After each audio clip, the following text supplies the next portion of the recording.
어제 박상현 검사를 징계할지 말지 대검 감찰위원회가 열렸습니다. 박 검사 역시 소명의 기회를 받았는데요. 출석하는 박 검사 목소리부터 한번 들어보시죠.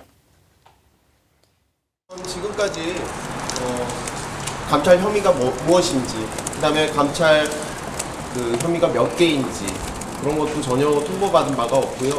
또 감찰로 인한 직무 정지에 대해서도 그 어떤 서면이라든지 사유를 통보받은 바가 없습니다. 제가 정말 신문고를 두드리는 심정으로 외부위원들께 소명드릴 수 있는 기회를 갖고 싶거든요.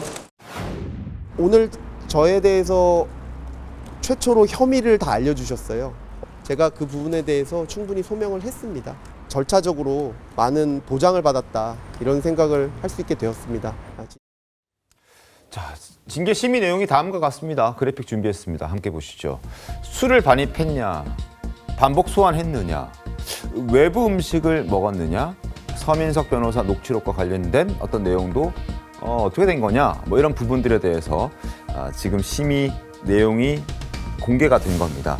이걸 두고 징계를 하는 것이 일종의 빌드업이다. 공소, 취소, 특검법이 지금 잠시 중단되어 있긴 한데 이것에 다시 시동을 걸기 위한 어떤 빌드업 과정이다. 뭐 이런 얘기도 나와요. 어떻게 보십니까? 그렇습니다. 사실 뭐 그런 해석 굉장히 지배적이죠. 저기 지금 그 사유를 보시면은 술을 반입했냐, 외부 음식 먹었냐, 뭐 그리고 좀 기록이라든지 이런 거 충실히 했냐 이런 부분인데 저게 나온 이유는 그렇습니다. 검사가 그러니까는 술자리, 민주당의 주장에 따르면 술자리를 벌여서 이 피의자인 이화영 씨를 회유를 해서 거짓 자백을 받았기 때문에 이 주사는 위법하다.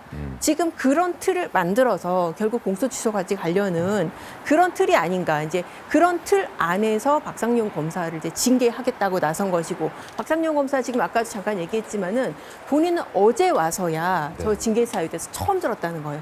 그리고 보통 징계를 받는 사람 입장에서는 내 징계 사유가 뭔지 알고 대비를 하지 않습니까?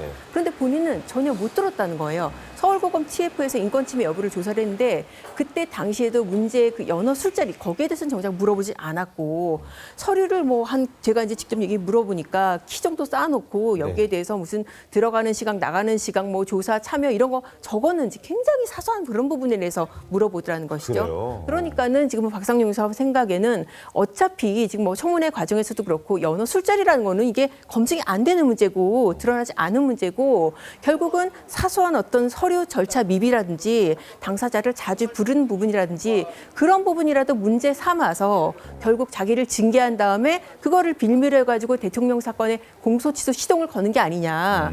그래서 이제 어제 이 감찰위에서도 원래는 감찰이라는 게 당사자 참여가 필수 요건은 아닙니다.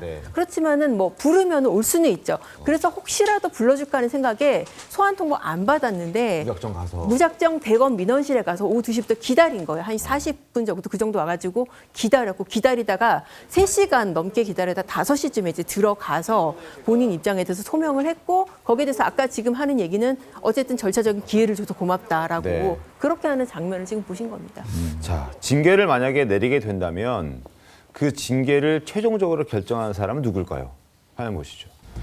대검 감찰위 징계 권고하면 검찰총장이 징계를 청구합니다. 그리고 법무부의 징계위원회에서 이걸 결정하게 되고, 자, 감봉, 정직, 면직, 해임의 경우에는 이 검사의 징계를 결국 대통령이 최종 집행하게 되어 있습니다. 결국 박상현 검사의 징계 여부를 최종적으로 결정할 사람 역시 이재명 대통령이라는 얘기입니다. 성치훈 변호사님. 네. 저는 일단 박상현 검사는 감찰 대상이 맞다고 생각하고요. 아까 특히나 뭐 몇 가지 의혹도 있었는데 가장 중요한 건 저는 서민석 녹취록, 이화영 전 부지사의 변호인이었던, 그러니까 그 서민석 변호사와 관련된 녹취록이 지난달에 있었던 국정조사에서 상당히 많이 드러났기 때문에 저는 상당히 충격적으로 그 녹취록을 받아들였거든요.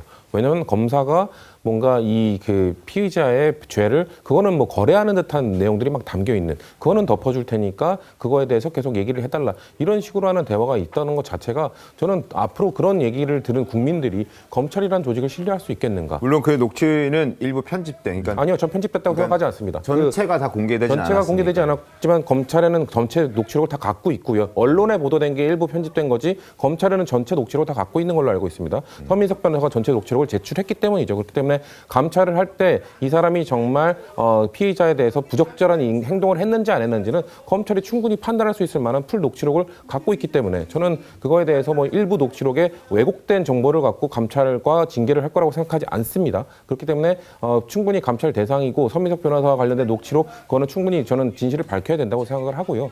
만약에 그렇게 해서 뭔가 조작 기소나 이런 것들이 증거가 드러났다면 저는 바로 뭐 공소 취소나 이런 흐름으로 가지는 않을 거라고 봅니다. 네. 순리를 따라야 된다고 생각합니다. 저는 이번 그 멈춰 있다는 말씀하신 특검법도 마찬가지입니다. 특검에게 공소 취소 권한을 주면 안 된다고 생각을 하고요. 특검이 해야 되는 일은 국정 조사를 통해서 드러난 그런 조작 기소 행위, 박상현 검사도 포함이 되겠죠. 관련된 것들을 재판부를 설득해 재판부로부터 유죄를 받아내는 그 절차를 밟고 나면은 공소기각까지 이어지지 않을까. 그렇기 때문에 저는 특검법에 대해서 공소 취소를 드러낸다면 지금 나오고 있는 숱한 논란들이 좀 잠재워질 거라고 생각하기 때문에 우리 당에서도 좀 현명하게 판단하게 기대한다는 말씀드립니다.